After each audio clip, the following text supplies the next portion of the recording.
ایک فقیر تھا، ملنگ درویش، اللہ کا بندہ.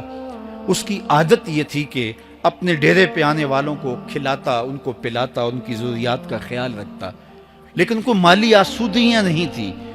ہوتا یہ تھا کہ بعض اوقات لوگ آتے تو ادھار لے کر کے وہ لوگوں کو کھلا دیتا. خیر، چونکہ فقیر کا مزاج یہ ہوتا ہے کہ لوگ آئیں اس کے ڈیرے سے کھائیں. بابا بلے شاہ نے بھی کہا تھا نا، اٹ کھڑک کے دکڑ بجے تتا ہووے چلا، آن فقیر کھا کھا جاون راضی ہووے بلا. یہ فقیروں کا مزاج ہے. تو جو بھی آتا اس کے ڈیرے سے کھاتا، اور وہ ادھار اٹھا اٹھا کے لوگوں کی ضروریات کو پورا کرتے رہتے. وقت آخر آ گیا، جن لوگوں نے ادھار دیا تھا وہ سارے تقاضا کرنے آ گئے. اب بابا جی کو کیا فکر لاحق ہے کہ یہ میرے مہمان اور میں ان کو کچھ پیش کرنے کی صلاحیت نہیں رکھتا. ایک بچہ تھا، وہ کچھ سامان بیچ رہا تھا، پتیسا بیچ رہا تھا یا کوئی اور چیز بیچ رہا تھا. اس نے گلی سے گزرتے ہوئے آواز لگائی، خادم کو کہے سے بلا کے لاؤ. کہا تم بیچ رہے ہو تو میرے مہمانوں کو کھلا دو. بچہ بڑا خوش ہوا کہ میں سارا دن گلیوں میں گھوم کے یہ پتیسا بیچنا تھا، اب یہ ایک جگہ ہی سارا فروخت ہو گیا تو یہ تو موج لگ گئی، میں جلدی گھر چلا جاؤں گا، میری ماں خوش ہوگی. تو سارا ان مہمانوں کو کھلا دیا گیا. اور اس کے بعد کہا بابا جی پیسے؟ کہا تم بیٹھ جاؤ، جب ان کو ملیں گے تو تجھے بھی مل جائیں گے. وہ بیٹھ گیا، 2 4 10 منٹ بیٹھا تو بچہ تھا، پھر کھڑا ہو گیا، بابا جی پیسے؟ کہا جب ان کو ملیں گے تو تجھے بھی مل جائیں گے. پھر آدھا گھنٹہ گزرا تو پھر اس نے کہا بابا جی پیسے؟ میری ماں میرا انتظار کر رہی ہے، ہمارے گھر کا چولہا اسی سے جلتا ہے، میں یہ پیسے لے کر جاؤں گا اور میری ماں کوئی ہنڈیا خریدے گی اور ہم شام کا گھر کا کوئی سلسلہ کریں گے. کہا بیٹا جب ان کو ملے گا تو تجھے بھی مل جائے گا. بچے نے رونا شروع کر دیا. یتیم بچہ تھا، اس کا سارا آسرا یہی تھا. اس نے رونا شروع کر دیا. جب بچہ رویا اللہ کی رحمت کو جوش آیا. کوئی مرید نذرانہ لے کے ان بزرگوں کے پاس آ گیا اور اشرفیوں کی بھری ہوئی تھیلی پیش کی. وہ اتنے پیسے تھے کہ اس بچے کو بھی دیے، جتنے لوگ آئے تھے سب کا قرض چکایا. کہا جاؤ گھروں کو.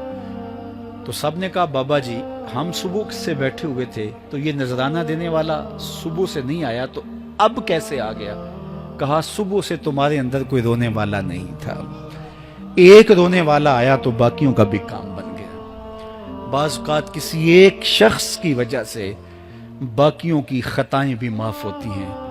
آج ہم اجتماعی طور پہ تا حد نظر اندر باہر اوپر نیچے اتنے لوگوں کے ہجوم میں اللہ کی بارگاہ سے یہ توقع رکھتے ہیں کہ مالک اتنے ہجوم میں کوئی ایک تو ہوگا جو تیرا لاڈلا ہوگا، کوئی ایک تو ہوگا جو تیرا بہت قریبی ہوگا، کوئی ایک تو ہوگا جس پہ تیری رحمتیں برسیں گی. تو مالک اس کے صدقے سے ہماری خطائیں بھی معاف کر دے، ہمارے گناہ بھی معاف کر دے. کوئی ایک رونے والی آنکھ مل گئی تو باقیوں کا بھی کام بن جائے گا. اٹھ فریدا ستیا تے میلا ویکھن جا، وت کوئی بخشیا مل جاوے تے توں ہی بخشیا جا. میرے مالک ہم سب کی خطائیں معاف کر دے، ہم سب سے درگزر فرما اور ہم سب کے باطن کو ستھرائیاں دے دے، ہمارے اندر کو پاکیزگیاں دے دے. بہت وقت میں نے اور آپ نے صاحب گزار لیا، تیزی کے ساتھ زندگی بیت رہی ہے. میں اگر اپنے آپ کو دیکھوں تو میری زندگی کتنی بہاریں کاٹ چکی ہے. اگر آپ اپنے آپ کو دیکھیں، کوئی 60 سال کو 20 سال کو 25 سال کو زندگی تیزی کے ساتھ گزر رہی ہے. بندہ جب سوچتا ہے کہ میں 40 سال کا ہو گیا ہوں تو آگے میری زندگی کے اگر 30 سال بھی ہیں تو 30 سال تو کافی ہیں، لیکن وہ پیچھے اگر پلٹ کے دیکھے تو 40 سال یوں گزر گئے جس طرح چٹکی بجائی جاتی ہے. جب چٹکی بجانے کے وقت میں 40 سال گزر گئے محسوس ہوتے ہیں تو جو باقی 30 سال اگر ہوئے بھی وہ تو گمان ہے میرا، وہ تو گمان ہے آپ کا. ہمیں تو ایک سانس کا بھی نہیں پتا. پوچھا گیا زندگی اور موت کے بارے میں کیا خیال ہے؟ کہا فجر پڑی ہے، پتہ نہیں ظہر پڑھ سکیں گے یا کہ نہیں. کہا اتنی لمبی امیدیں لگائے بیٹھے ہو. کہا ظہر پڑی ہے، پتہ نہیں عصر پڑھنے کا موقع نصیب ہوتا ہے کہ نہیں. کہا یہ بھی طول عمل ہے. ایک بولا عصر پڑی ہے، پتہ نہیں مغرب پڑھ سکیں گے یا کہ نہیں. کسی نے کہا ایک رکعت پڑی ہے، پتہ نہیں دوسری رکعت بھی پڑھنا نصیب ہوتی ہے یا نہیں. کہا یہ سب تمہارے منہوں کی باتیں ہیں. میں تو کہتا ہوں ایک طرف سلام پھیرا ہے، پتہ نہیں دوسری طرف سلام بھی پھیر سکیں گے یا کہ نہیں. کیا موت اتنی قریب نہیں ہے؟ ہم نے اپنی آنکھوں کے سامنے لوگوں کو جدا ہوتے یوں نہیں دیکھا ہے. ہم کہتے ہیں اس کی خبر سنا رہے ہو موت کی، یہ تو میں نے ابھی سبزی والی دکان پہ دیکھا تھا. لیکن جب موت آتی ہے تو ایک لمحے کا تقدم اور تاخر نہیں ہوتا. تو صاحب آئیے اپنی زندگی کو اللہ اور اس کے رسول کی راہوں پہ ڈالے. آج وقت ہے, آج موقع ہے, آج توبہ کا دروازہ کھلا ہے, کل سب کچھ نہیں ہوگا. آج اس کی رحمتیں آواز دے رہی ہیں. آج وقت ہے, وقت پر کافی ہے ایک قطرہ بھی آب خوش ہنگام کا. جل گیا جب کھیت برسا می تو پھر کس کام.